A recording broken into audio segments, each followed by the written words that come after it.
Please welcome Taryn Davis.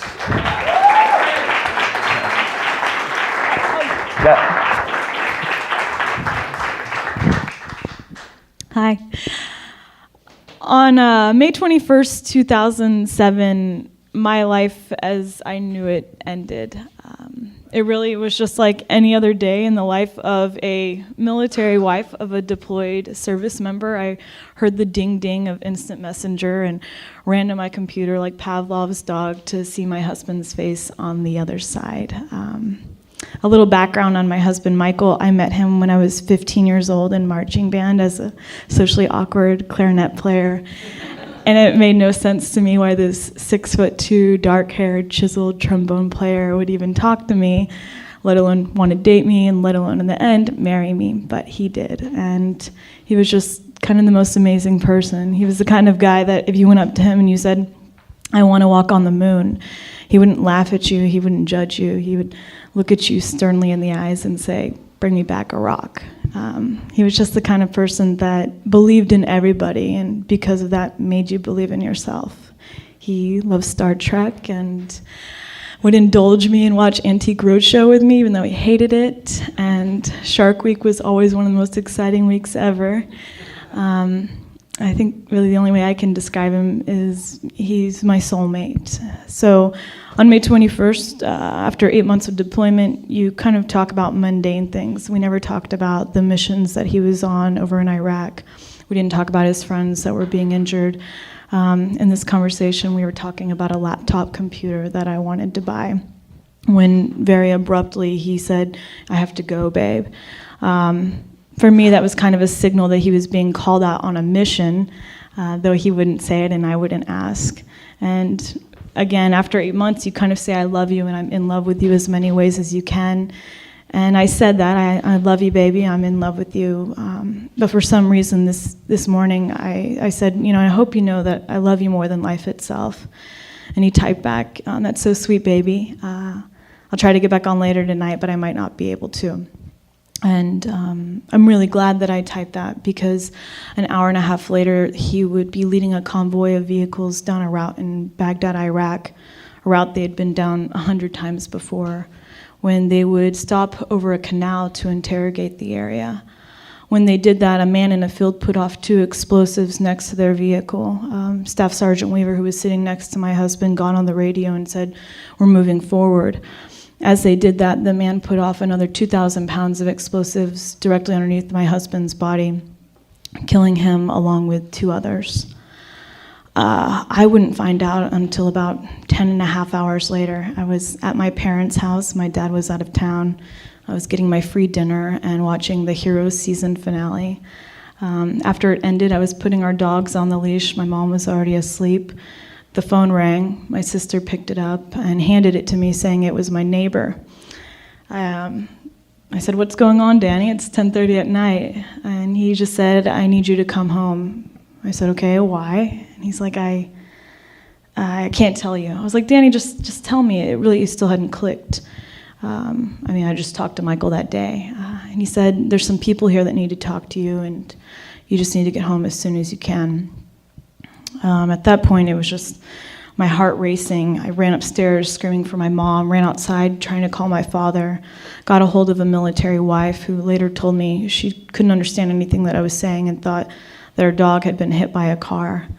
My mom ran outside to our next-door neighbor's house, who was a local police officer who had gotten Michael and I out of plenty of tickets in our high school and college days.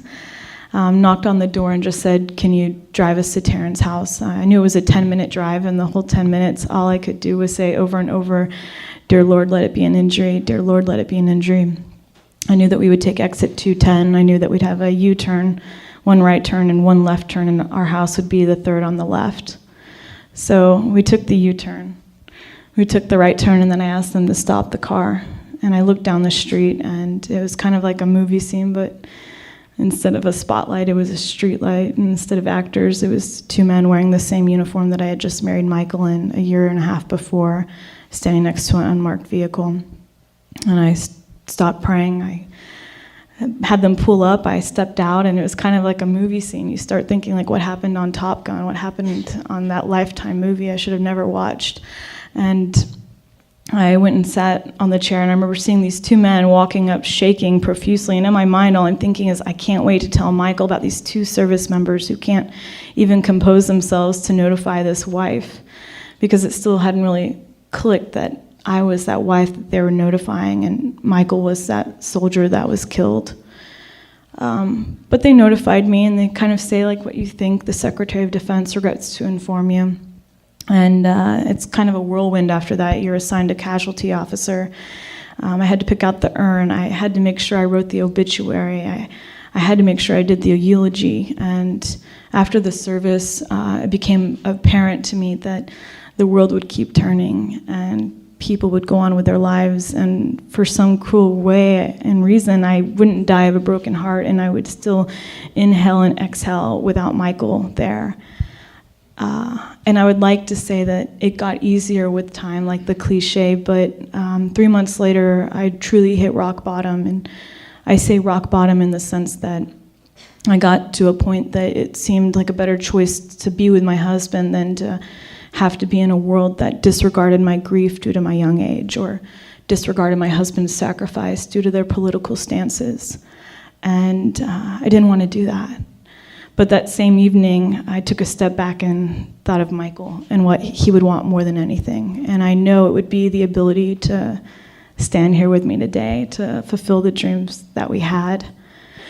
So it was then that I knew I was going to at least try to live for Michael until I could find a reason to live for myself. And like Darius said, I went to the one place I could find all of life's answers. I went to Google, and it was kind of like this fork in the road moment after I typed in widow, where I knew that whatever that response was, I could wave the white flag and not take my life, but merely exist, or maybe go out on some crazy journey that would allow me to persevere and to find pride in my title.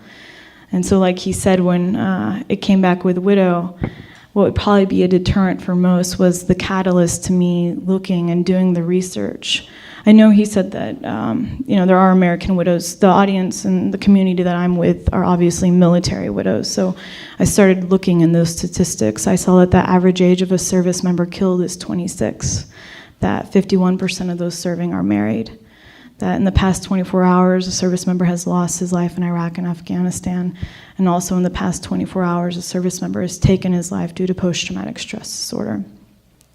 And I could look at those statistics after I saw them, and say, okay, I know I'm not alone. I know that there's 3,000 plus at least Iraq and Afghanistan widows, but after my husband's life became a statistic on the 5 o'clock news, his life became just a number, I knew that I didn't want those statistics to just be statistics. So luckily I went back to Google after I made the decision that I was going to do something about this, and Google actually knew how to start a nonprofit. So that's what I did. I started it off about 4 months after he was killed, and as of today, we have over 1,500 military widows throughout the country that we serve. We have done over 30 plus events for these women, and the events have really been around allowing them to see that they can survive. And I think what people forget is that the wounds that we carry as military widows, and just widows in general, they can't be seen with the naked eye. We're not missing a limb. But what's going on inside is just as severe. And we're taking it a step further with the organization to give them the tools to thrive, to become entrepreneurs, to further their education, to just overcome the day-to-day obstacles, because these women have given me a purpose. They're the reason I'm here today. They're the reason I went from a person that despised the fact that the sun would rise to someone that got up at 6 o'clock this morning to make sure that we could see the sunrise in the forest here. They're the reason I'm here today, and they're the reason that I think I'm proud to be a military widow, because I've realized that it represents my husband's sacrifice, and more importantly, it represents my survival. On May 21st, 2007, I thought my life had ended, but luckily to these women, I realized that it had just begun. Oh, thank y'all.